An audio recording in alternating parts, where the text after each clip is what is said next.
importantes, ¿no? Pero el que más me llama a mí el de dar a los estudiantes es el soporte de socioafectivo. Ese es el tema que voy a hablar hoy día. ¿Qué nos dice lo que? Ay, maestra, no lo pude hacer en diapositivas. Lo hice solamente todo es en Word, pero lo hice en mi cuaderno, un resumen.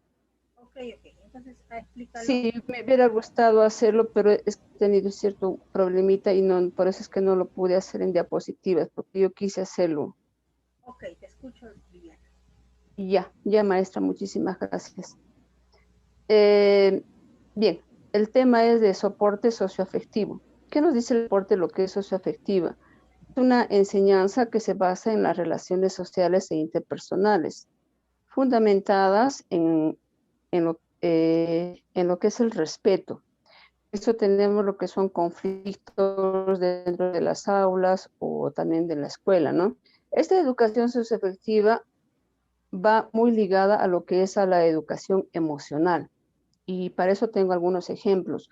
Por ejemplo, dentro de lo que es la educación emocional, que es cómo vamos a enseñar a los alumnos mediante las lecturas, su línea de vida, perdón, su línea de vida o cómo lo ven los alumnos, ¿no?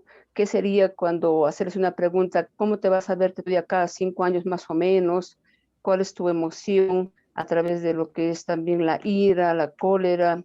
Enseñarles un poco de lo que es tolerancia, tanto también nosotros como docentes, y el respeto hacia las mujeres. De ahí es donde uno va a ir descubriendo al alumno cómo va haciendo sus reacciones, sus emociones, ¿no? Entonces lo vamos a ir descubriendo poco a poco con este tipo de ejemplos.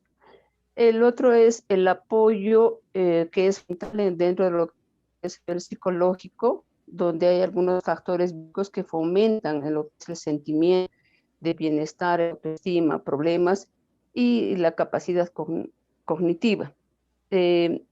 Bueno, cómo se comportan, hay que evaluar, por ejemplo, a un chico ver por qué se porta mal, cuál es el motivo, su actitud, hacerles un previo seguimiento, ya sea a través de los padres, la familia, o también derivarlo de repente al psicólogo, ¿no?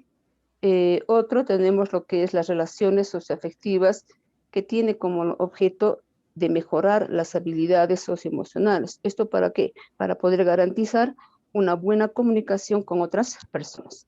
De igual manera, este soporte afectivo tiene ciertas herramientas en las cuales nosotros vamos a utilizar, que es para trabajar dentro de lo que es la socioafectividad, que es la recreación, la cual favorece positivamente en la capacidad imaginativa, creativa.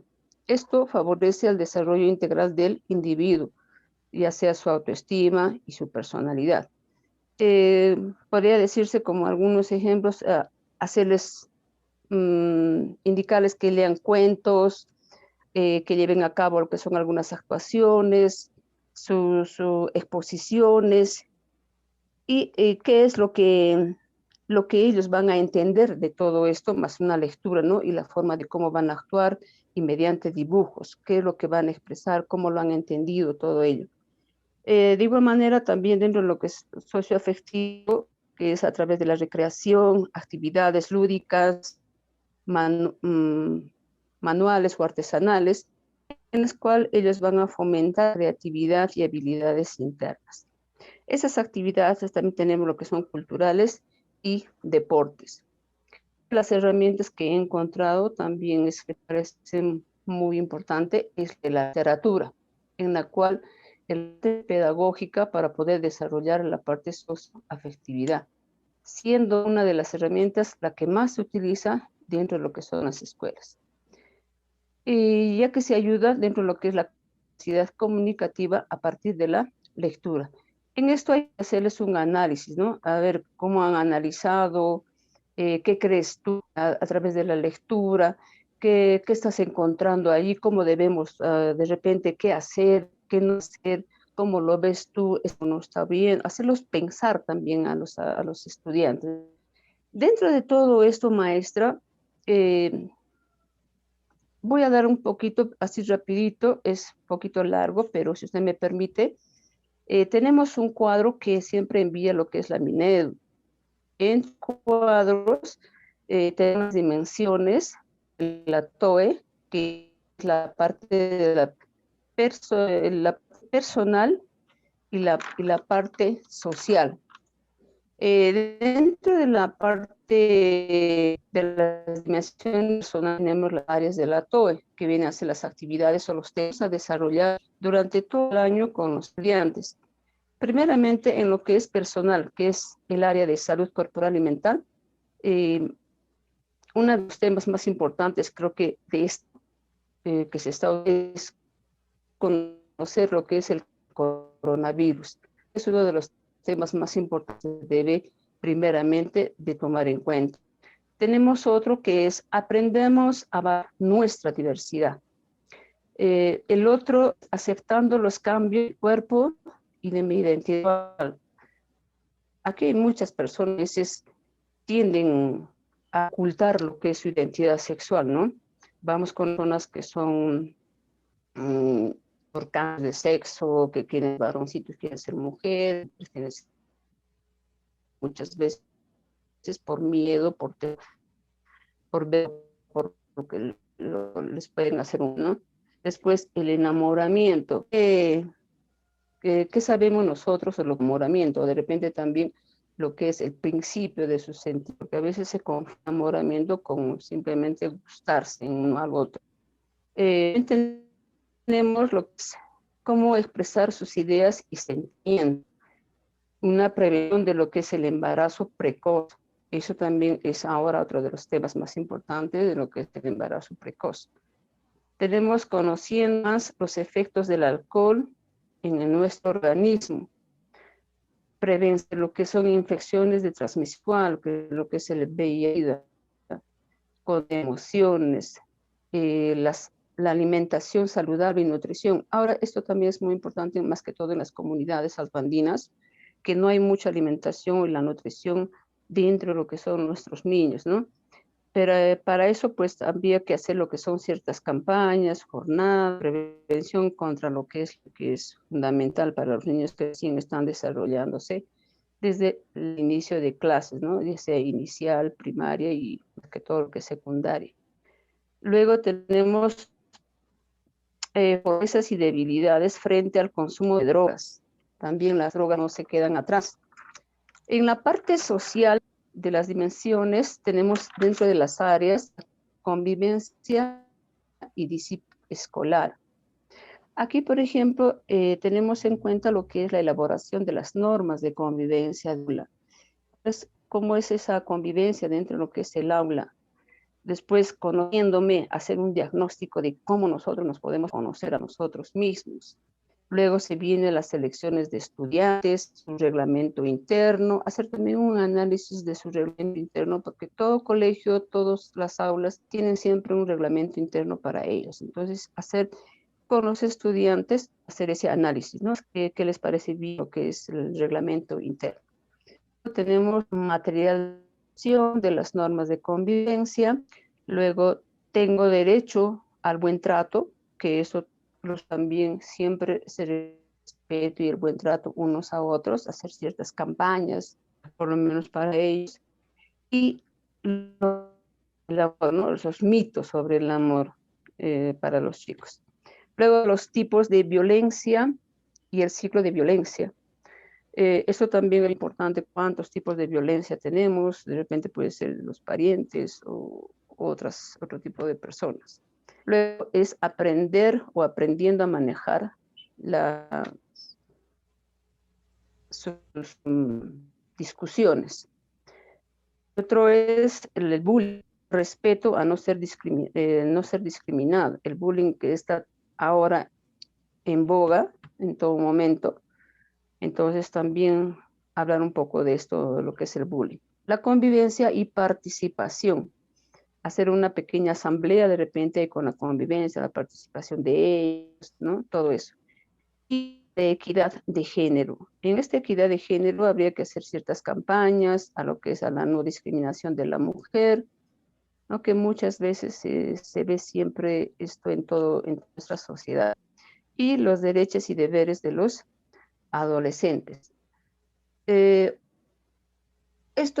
son esos cuadros que nos manda pues la Minedu para poder llevar a cabo lo que son estos ciertos talleres bajo las coordinaciones de lo que es la TOE, ¿no? Porque ellos ven las necesidades de los estudiantes. Es por eso que he agarrado estos ciertos temas que me parece que son muy importantes, porque, eh, bueno, es para nosotros como docentes también que ellos sepan de todo este tipo de situaciones que conllevan, ¿no? Por eso es que a veces hay alumnos que no saben de algunos casos o de repente hasta de las drogas, del tabaco, de esas cosas, o de repente de un embarazo precoz, ¿no? Eso sería todo, maestra, dentro de lo que es el soporte socioafectivo. Ok, muy bien, Nelly. Bien, cuando hablamos Gracias. de soporte socioafectivo, sobre todo, Ujú. bueno, se pidió los temas, realmente te has extendido a muchas áreas, ¿no? Que también se toca en tutoría, va a otras áreas, ¿no? Que también tienen que ver con el soporte socioafectivo, pero hay cosas particulares que es necesario que ustedes tengan en cuenta. Si van a trabajar en el área socioafectivo, recuerden primeramente que la persona tiene que aprender a reconocer sus emociones. Es lo primero que tiene que aprender, a reconocer sus emociones y qué pensamientos están tras de esas emociones, ¿no? Si siento temor, ¿por qué siento? ¿Qué pensamiento me hace sentir temor? ¿Me hace sentir Ujú. miedo? ¿Me da coraje? ¿Qué pensamiento es ese que me motiva? Detrás de un pensamiento hay una emoción, ¿no? Y el trabajo no solamente se hace en el aula puedes hacer para que reflexiones, para que te interiorices, ¿no? Sino también el trabajo debe hacerse de manera con los padres, ¿no? Con los padres, para que Exacto. haya Y a los educación, chicos, ¿sí? maestra, sí, usted. No, quería solamente acotarle que todos esos temas que he mencionado y lo que se dice sobre el concepto de soporte socioafectivo, esto está ligado más que todo para los chicos de secundaria.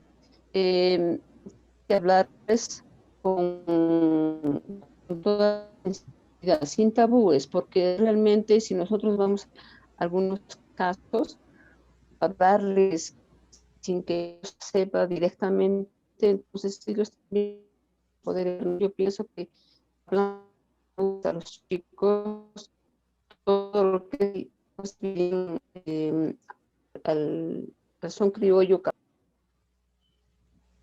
Ok, está mal creo que su... ¿Me escuchas, Danitza? Danitza, ¿me escuchas? Aló, aló. Aló, Viviana, está un poquito mal, creo que tu... no se te escuchó bien. Sí, Danitza, se cortó, maestra, ¿me escucha? ahora sí te escucho. Un ratito. Danitza, ¿estás presente? Sí, profesora. Ok, Danitza, también quisiera preguntarte cómo va tu trabajo. Bien, profesora. ¿Lo hiciste? Sí, Ok, ya, para terminar, entonces estamos pendiente después de Nelly. Bien, Nelly. Nelly ha expuesto, ha hecho unos contenidos de manera general de varios puntos que abarcan en lo que es la hora de tutoría a nivel secundario. Hay todas las áreas que has hablado tienen que ver con lo que es tutoría, ¿no? Y lo que de alguna manera el Minedo o manda, de acuerdo a al, propone, se propone temas. Ya, ahora, ¿cómo se trabaja en el aula? En el aula se trabaja en función al diagnóstico que se encuentra en el aula. Eso lo vamos a hablar el día de hoy, porque se recoge cuál es la situación problemática del aula, ¿no? ¿Qué observamos más en el aula? Entonces, en función a ese diagnóstico hay varios problemas que se presentan en el aula, situaciones, entonces se elabora un programa con los temas que van a abarcar dentro de algunas áreas. Puede ser en el área socioafectiva, puede ser en el área académica también, que es bueno también programar, en el área social, ¿no? Hay varias áreas y se programa en función de la necesidad del grupo de estudiantes, porque la tutoría lo está llevando de manera grupal en las aulas, es una hora que el ministerio da, ¿no? Acompañado también se puede llevar la hora en el caso de los ustedes son auxiliares, una hora de manera individual para aquellos alumnos que tengan problemas un poquito mucho más fuertes, hacerles un acompañamiento al estudiante. ¿Y por qué no? Para mejorar ese trabajo, es hacer partícipe a los padres de algún taller o de un encuentro familiar padres e hijos para poder obtener mejores resultados. Recuerden ustedes que estas sesiones tienen un propósito. El, debemos no irnos de ese propósito. Por consiguiente, para que haya un trabajo rico, se tiene que trabajar con los padres de familia, con los estudiantes y también de repente con algunos de manera individual. Bien, vamos entonces a seguir. A ver, quería bueno, Nelly, ¿algo más que tenías que decir? No, no. Adelante. No, no, maestra, es todo. Gracias, maestra. Ok, Nelly. A ver, Danisa, ¿cuál fue tu área? ¿Qué área cogiste? Estilo de vida saludable. Ah, ya. Vida saludable, ¿no? A ver. Sí. ¿Qué entendemos por estilo de vida saludable? Aquellos hábitos de nuestra vida diaria que nos ayudan a mantenernos más sanos y con menos limitaciones, funciones para llevar una vida más sana, nos debemos centrar principalmente en dos aspectos: nuestra dieta y el ejercicio. Muchos dicen que, o sea, en la dieta ya no empiezo a comer esto, no empiezo a comer el otro. Y no es así porque te estás haciendo daño a tu cuerpo mismo. ¿A qué llamamos dieta saludable? Es aquella que cubre nuestras necesidades vitales sin el uso de alimentos que pueden resultar nocivos a nuestro organismo. Una dieta saludable debe tener las siguientes características: incluir 5 raciones diarias entre frutas y verduras, el consumo diario de cereales y féculas 2 veces por semana es recomendable. Usar de forma restringida la carne roja, siendo preferible el consumo de pollo, conejo o pavo. En general, tomamos más carne de la recomendada. Reducir las proteínas animales en favor de cereales y féculas. Los cereales son ricos en hierro, calcio, ácido fólico y vitaminas. Ejercicio físico, no es que, o sea, también tienes que exigirte mucho para una vida saludable, sino es que tienes que hacerlo moderado y no exigirse demasiado en esa parte. Activamos el sistema circulatorio, mejorando el riesgo sanguíneo adecuado al organismo, reduciendo las cifras de tensión arterial y elevando el colesterol que llamamos familiarmente bueno, lo que disminuye en general la posibilidad de problemas cardiovasculares. Facilitamos también la circulación venosa de las piernas, evitando varices, retención de líquidos. Ok. Bien, Danisa. Has cogido un tema. Danisa, para ti va la pregunta. Con respecto a estilos de vida saludable, ya vas a ingresar al aula de clase después de este coronavirus que ha habido, ya estás como auxiliar, ¿no?, de secundaria. ¿Crees que es necesario dentro del trabajo tutorial trabajar sobre estilos de vida saludable en función a lo que venimos pasando? Ya hemos pasado, y vamos a suponer que inmediatamente iniciaron las clases, ya se vacunó, todos se han puesto la vacuna, inicia las clases. ¿Trabajarías un tema respecto a estilos de vida saludable con los estudiantes de tercero de secundaria? Sí, porque en el colegio que ellos están sí sabemos trabajar, porque a las personas más gorditas y eso saben empezar a discriminar. Ok, pero estamos viniendo de un problema, que es el COVID. ¿Tendrá que ver algo este problema con los estilos de vida saludable o no tiene nada que ver? Sí tiene que ver. Entonces, podríamos, en función a esta experiencia donde han muerto muchas personas, muchos familiares, a reflexionar, a interiorizar y a valorar cómo nos estamos alimentando, cómo están funcionando las loncheras en el colegio, o los comedores, o los kioscos. Sí, ¿Cómo podríamos mostrar a nuestros estudiantes el tipo de alimento que están consumiendo y qué personas han fallecido, ¿no? sí, ¿O por profesor. qué ha reaccionado de esa manera? ¿Cómo de repente ha sido su alimentación? ¿Cómo ha estado su sistema inmune? ¿Y cómo nosotros podemos cuidar nuestro cuerpo? Podemos estar el tipo de alimentación que estamos consumiendo. Claro que sería dentro de sí un tema cajón, aprovechando que estamos, se puede decir, de que hemos vivido toda esta situación del COVID. O sea, ya vamos a suponer que ya estamos vacunados y ya empezaron las clases. Entonces, tú sí tienes que coger, a medida de lo que ha pasado, hacer un análisis y a valorar la salud, a aprender a querernos. Incluso ahí podríamos trabajar bastante también lo que es la autoestima. ¿Cómo me quiero a sí misma? ¿Cómo me cuido?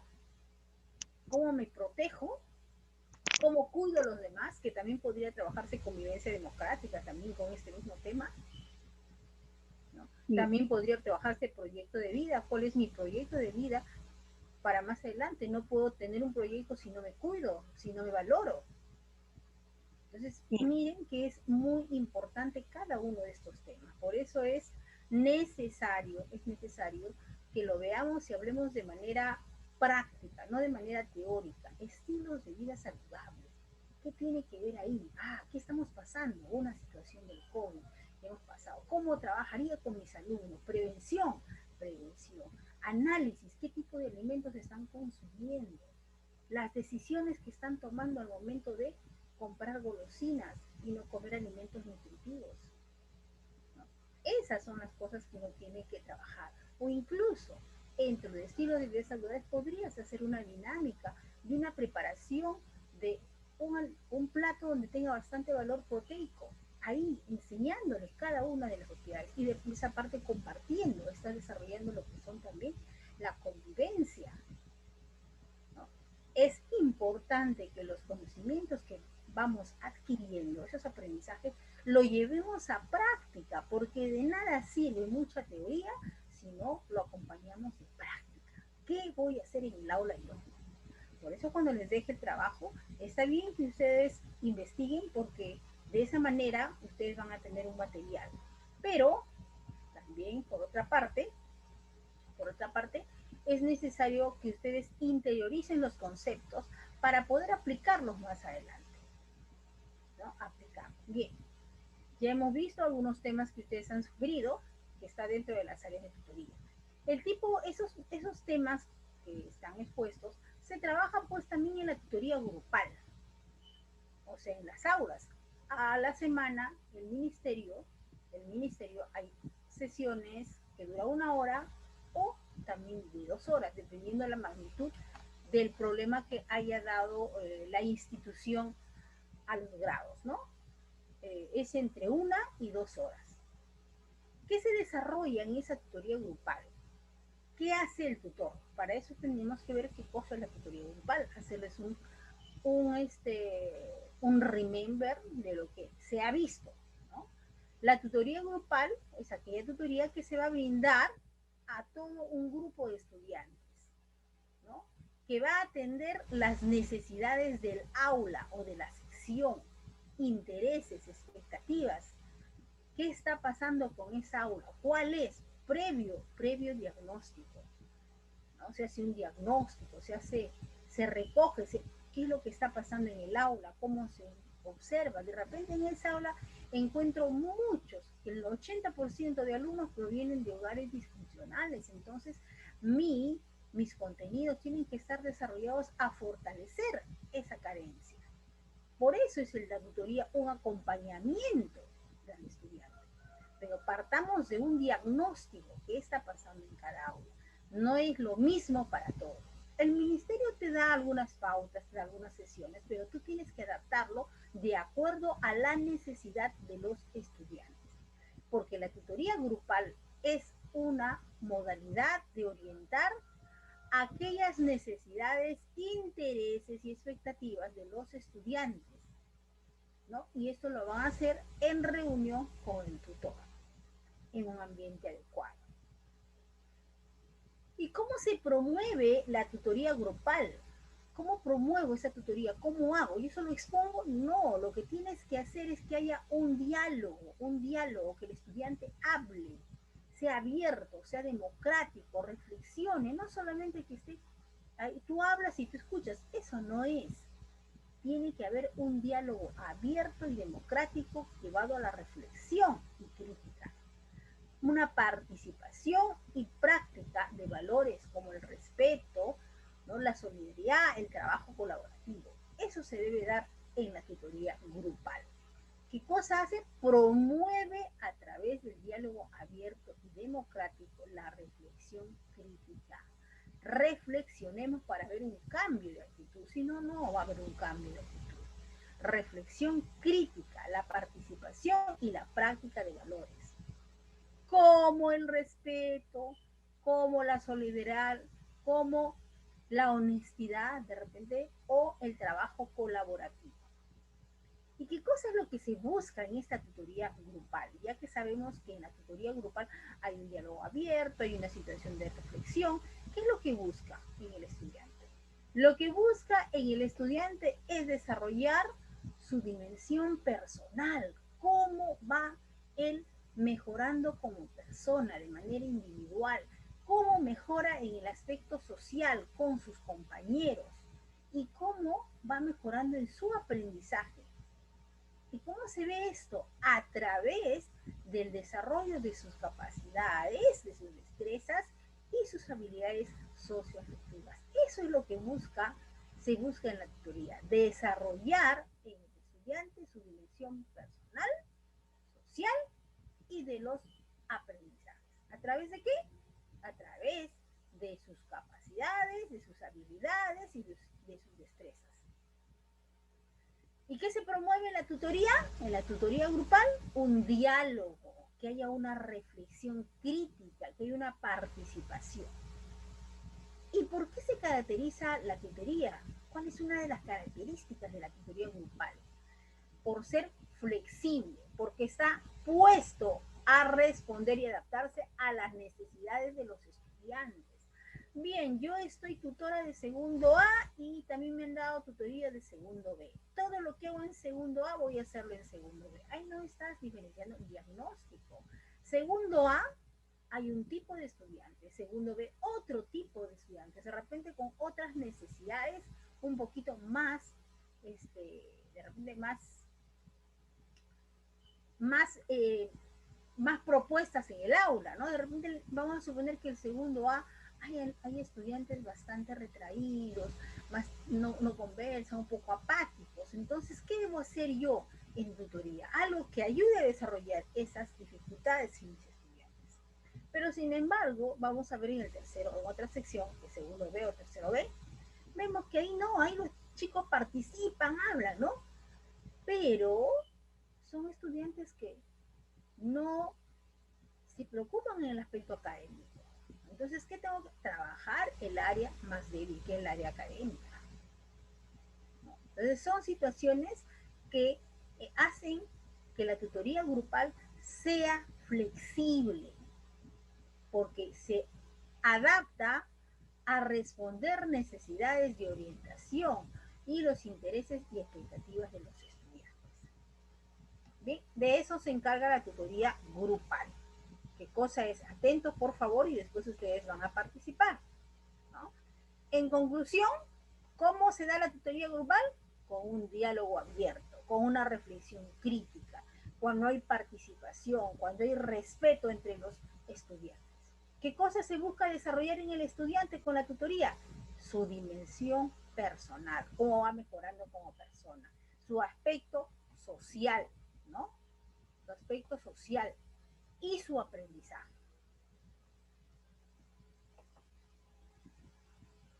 Bien. Hay consideraciones a tener en cuenta en cuando vas a relacionarte con los estudiantes. ¿Qué es lo que tienes que hacer? ¿Cómo te vas a dirigir a un estudiante? Primeramente, para que puedas mejorar la relación con los estudiantes o las estudiantes, tienes que usar un lenguaje respetuoso.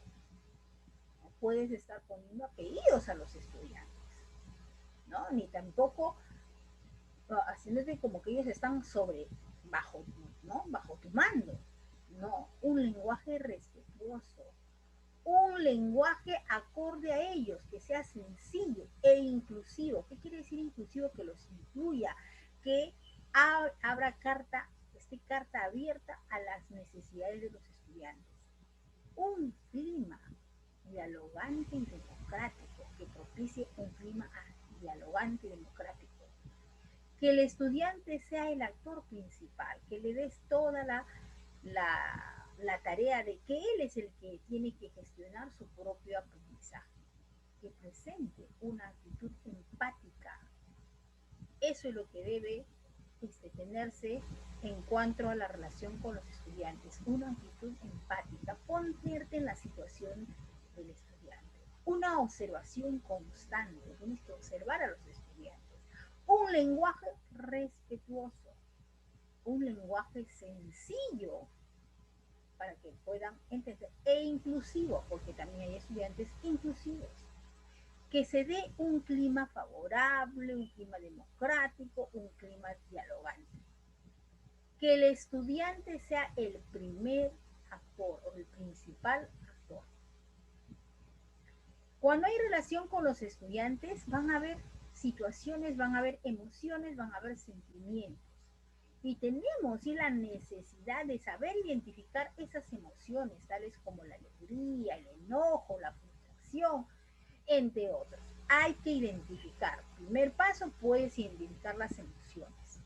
Segundo paso, habilidad de observación y tener una actitud empática, que desde la posición que nos encontramos, tanto maestros como auxiliares, estar predispuestos, estar en posición a las necesidades de los estudiantes, ponerte en la situación de los estudiantes, que de nuestra posición como tutores pueda ser de mucha ayuda cuando el estudiante lo requiera de una orientación individual. Son 6 cosas que hay que tener en cuenta cuando vas a relacionarte con los estudiantes. Lenguaje respetuoso, lenguaje sencillo, un clima acogedor, democrático, que el estudiante sea el primer actor, que haya una actitud empática y que se dé una observación constante. Bien.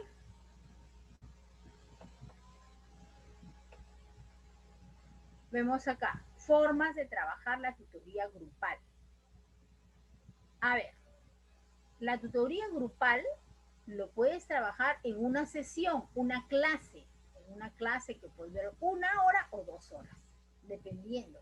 Si tienen 1 hora de tutoría, pero si hay 2 horas, 2 horas. Eso es una sesión de tutoría. Es una forma de abarcar alguna problemática que se está dando en el aula. A través del diagnóstico, del recojo de cuáles son las dificultades. O también podría trabajarse en función a proyectos. ¿Y qué cosas son los proyectos? Estos proyectos se caracterizan porque atienden a las necesidades, expectativas y demandas de los estudiantes. Se recomienda que no excedan más de 3 sesiones. Los proyectos pueden durar 3 sesiones como máximo. En la primera sesión, de repente, si quieres hacer un taller de manejo de emociones, en la primera sesión podría trabajarse solamente con reconocimiento de sus emociones, ¿no? La segunda sesión de repente puede ya sabes reconocer tus emociones, ¿no? Situaciones que hacen que tengas dificultades, sería la segunda, ¿no? Y la tercera, estrategias, ¿no? Estrategias para poder manejar las emociones. Ya tenemos 3 sesiones. En función a qué era el proyecto en función a un determinado tema. Cuando dura 3 sesiones, hasta 3 sesiones, ya no se llama tutoría, y ya no se llama hora de tutoría, sino proyecto. Pero no puede pasarse más de 3 sesiones. Ahora, en esas sesiones también tienen que ver actividades, acciones que vas a desarrollarlo para que afiancen o bien esa sesión de hora de tutoría o bien ese proyecto, porque las actividades van a responder a las necesidades inmediatas de los estudiantes. ¿Cuál es esa necesidad del estudiante? A elaborar actividades conjuntamente con los estudiantes y las estudiantes. Por ejemplo, podríamos ver que en el aula están peleando ahí.